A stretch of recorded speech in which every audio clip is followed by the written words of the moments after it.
네,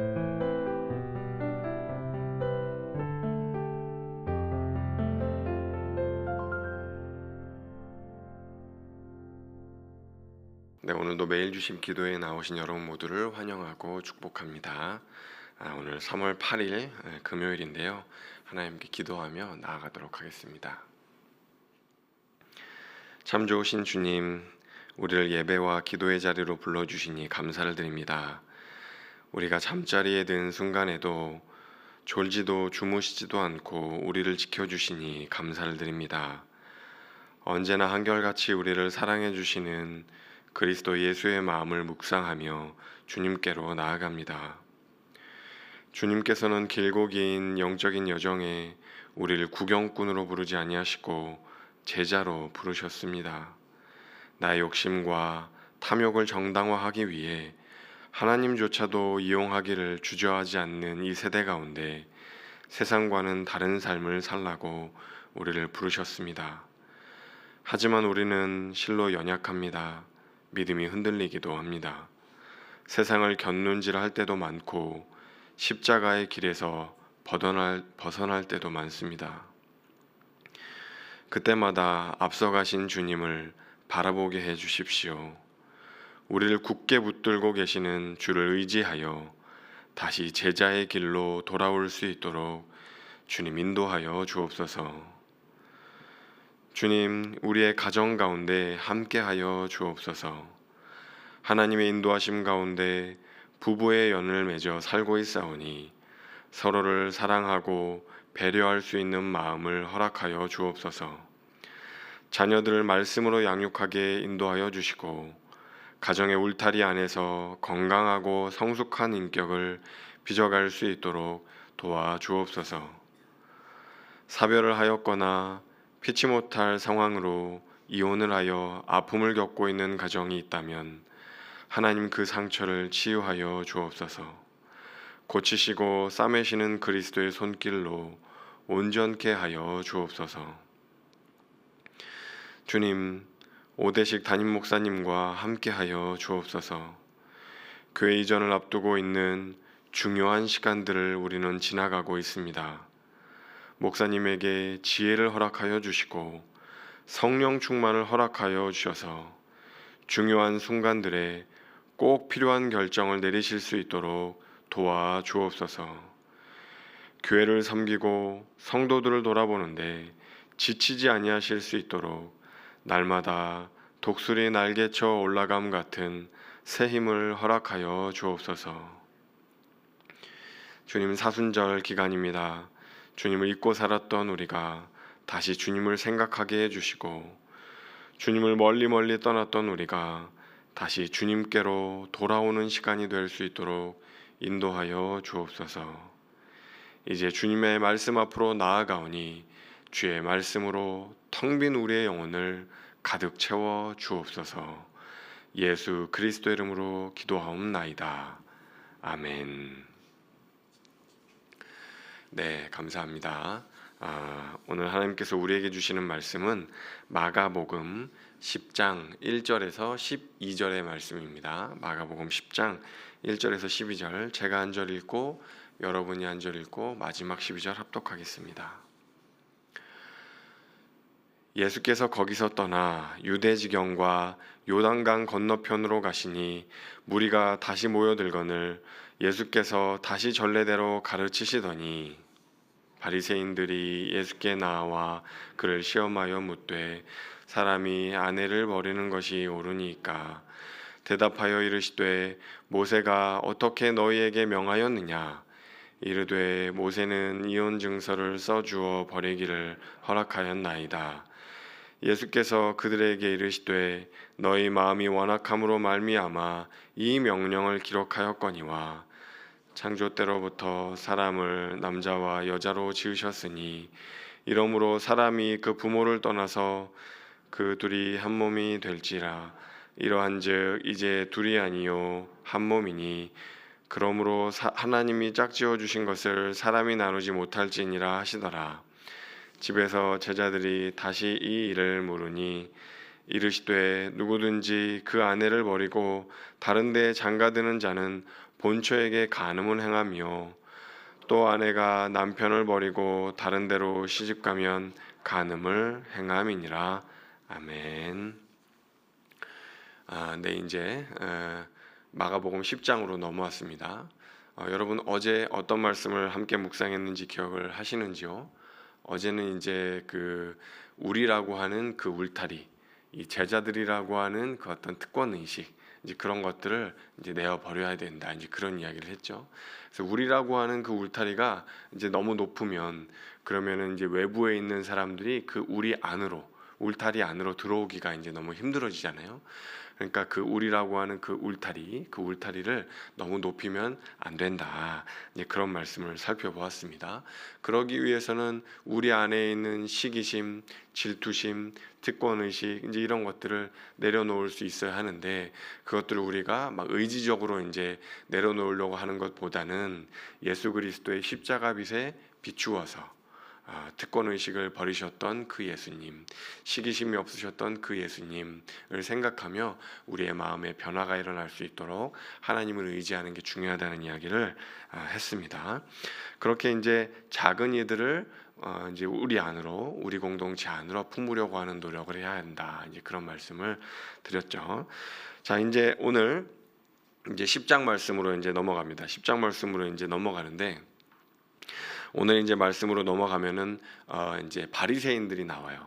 그러니까 어제까지의 말씀은 이제 제자들에게 이렇게 이제 하셨던 그런 말씀들이고 오늘 말씀도 마찬가지이기는 하는데 그 과정 가운데 이제 바리새인들이 나옵니다.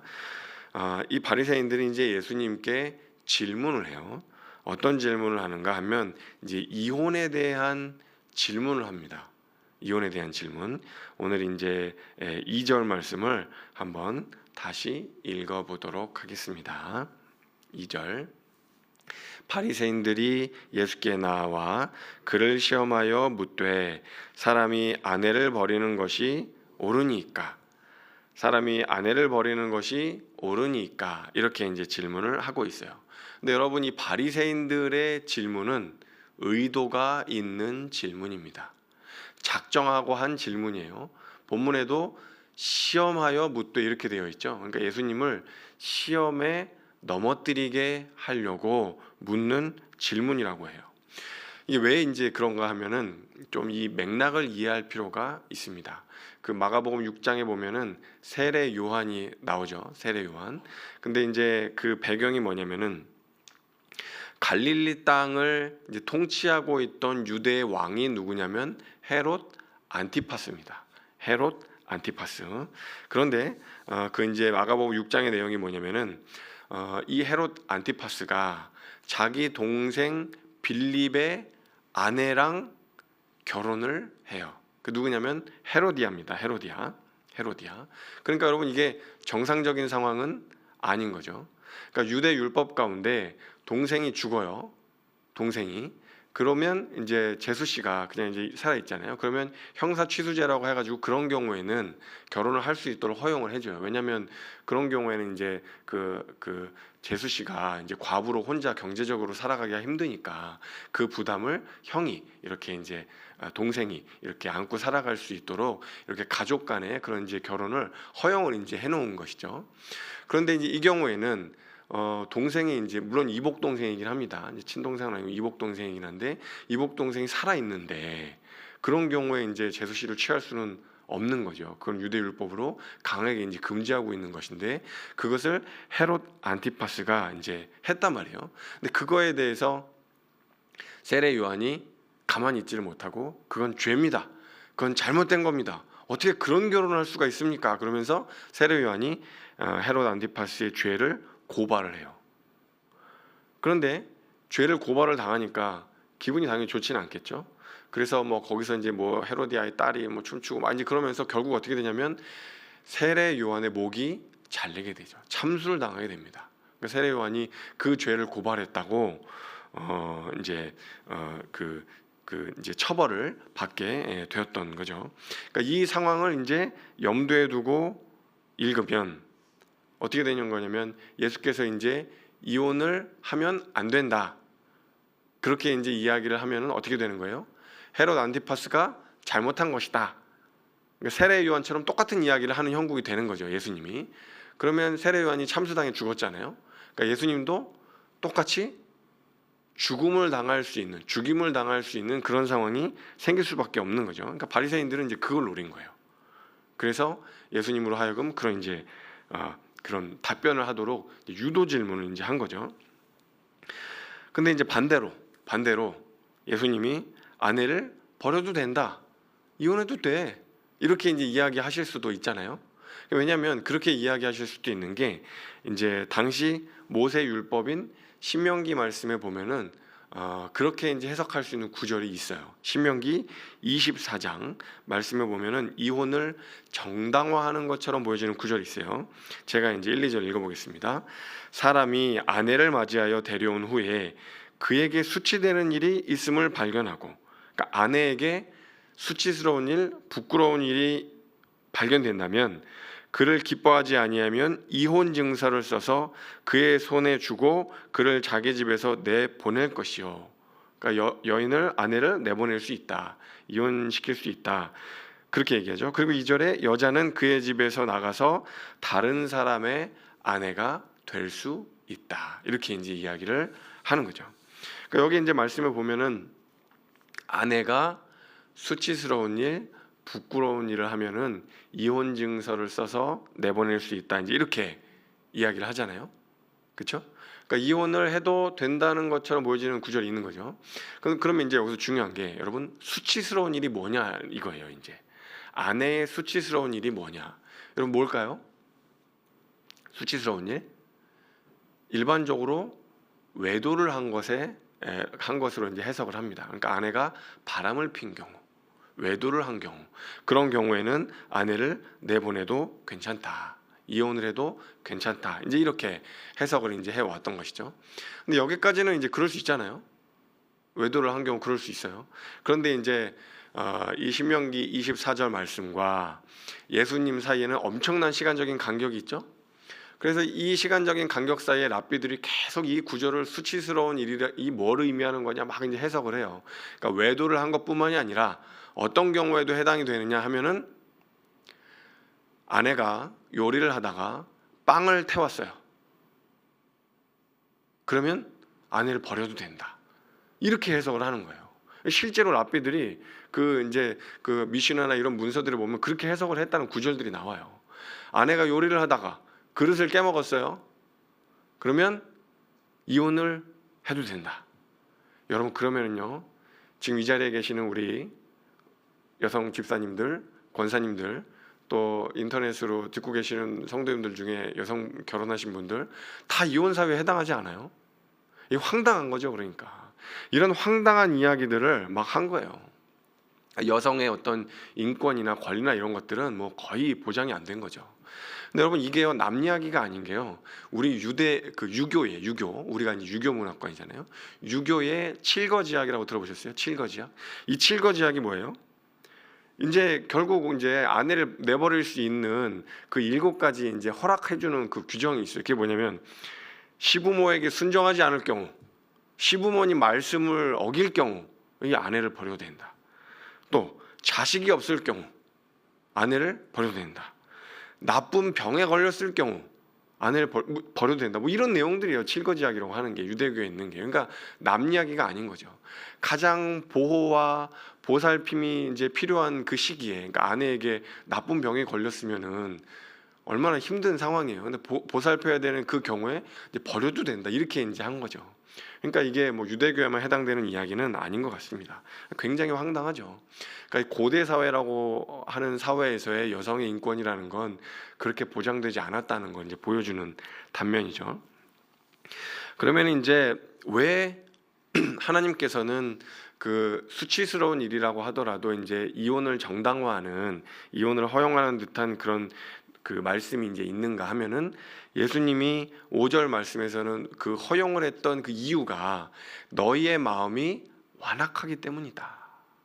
너희의 마음이 완악하기 때문이다. 그러니까 이혼을 하라고 명령한 게 아니라 너희들 안에 있는 완악한 마음이 있기 때문에 일시적으로 허용을 해준 것이다 라고 예수님이 이야기를 하시는 거예요. 막 그러니까 이혼을 장려하거나 명령하거나 이제 그런 것은 결코 아니라는 걸 볼 수 있는 거죠. 실제로 이제 예수님도 마가복음이 아니라 마태복음이나 이제 이런 다른 그 성경 말씀을 이렇게 종합적으로 이제 보면은 예수님이 이혼을 허락한 것처럼 보이시는 구절이 하나 있어요. 그게 뭐냐면은 예수님이 그 이유를 한 가지 드신 게 뭐냐면은 누가 음행을 하면, 누가 외도를 하면 그런 경우에는 이혼을 허락해 주시는 것처럼 보여지는 구절이 있어요. 마태복음에 보면은. 그러니까 이제 바람을 피거나 외도를 하면은 이혼을 해도 되는 것처럼 이야기를 이제 하신 것이죠.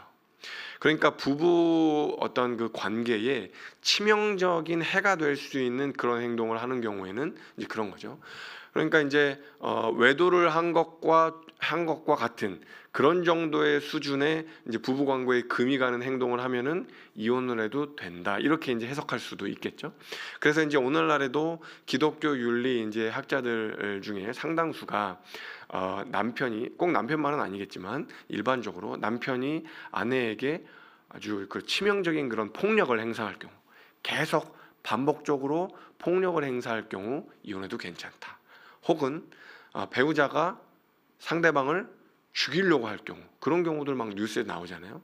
그런 경우 이혼해도 괜찮다. 이제 그런 구절들을 근거로 해서 그렇게 해석을 하는 거죠. 그러니까 외도에 준하는 그 이상 가는 사실 행동이잖아요. 상대방을 죽이려고 한다는 건. 그러니까 그런 경우에는 이혼해도 괜찮다. 이제 이렇게 해석을 하기도 이제 하는 거죠. 근데 이제 예수님은 여기서 이제 한 발 더 나가요. 여기서 한 발 더 나가서 신명기 말씀에 이혼을 이제 허용해 주는 그런 구절 그 이전으로 더 나가시는 거죠. 그래서 창세기 말씀으로 소급해서 올라가시는 거예요. 그럼 하나님이 도대체 부부는 뭐냐? 부부 관계라고 하는 건 도대체 뭐냐? 그 본질로, 그 근원으로 돌아가서 이야기를 하시는 거죠. 뭐냐면은 부부는 한 몸이다.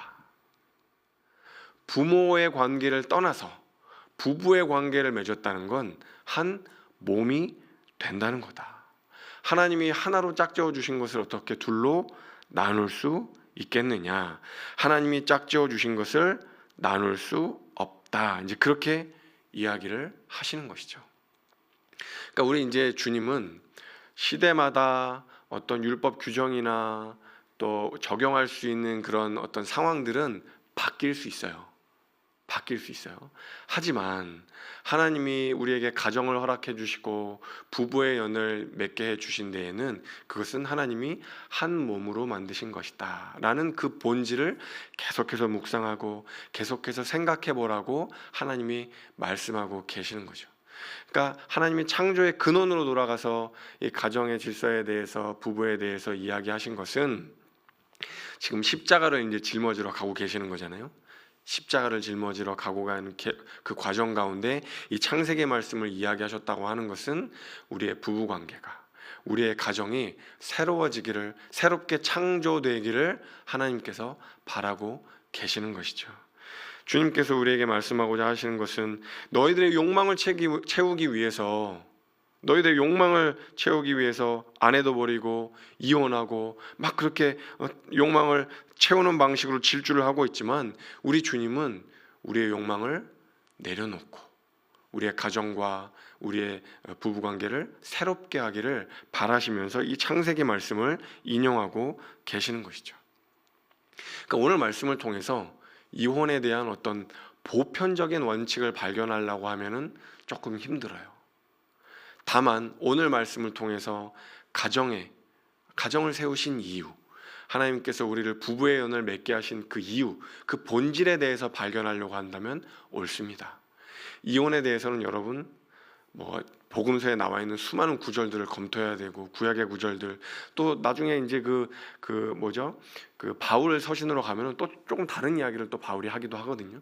그러니까 오늘 이혼에 대해서 보편적인 원칙을 발견하려고 하면은 그건 오늘 말씀의 의도는 아니다. 오히려 오늘 말씀은 당시 유대 사회의 기득권층인 남성들이 쉽게 모세 율법을 빙자하여서 아내를 버리고 자기의 욕망을 충족시키려고 했던 거에 예수님이 브레이크를 거시고 간음으로 규정하시고 우리가 교회에서만이 아니라 가정에서도, 일상생활의 영역에서도 우리는 하나님의 말씀에 순종하는 제자로 살아야 한다라는 말씀을 주신 것으로 이해하면 좋을 것 같습니다.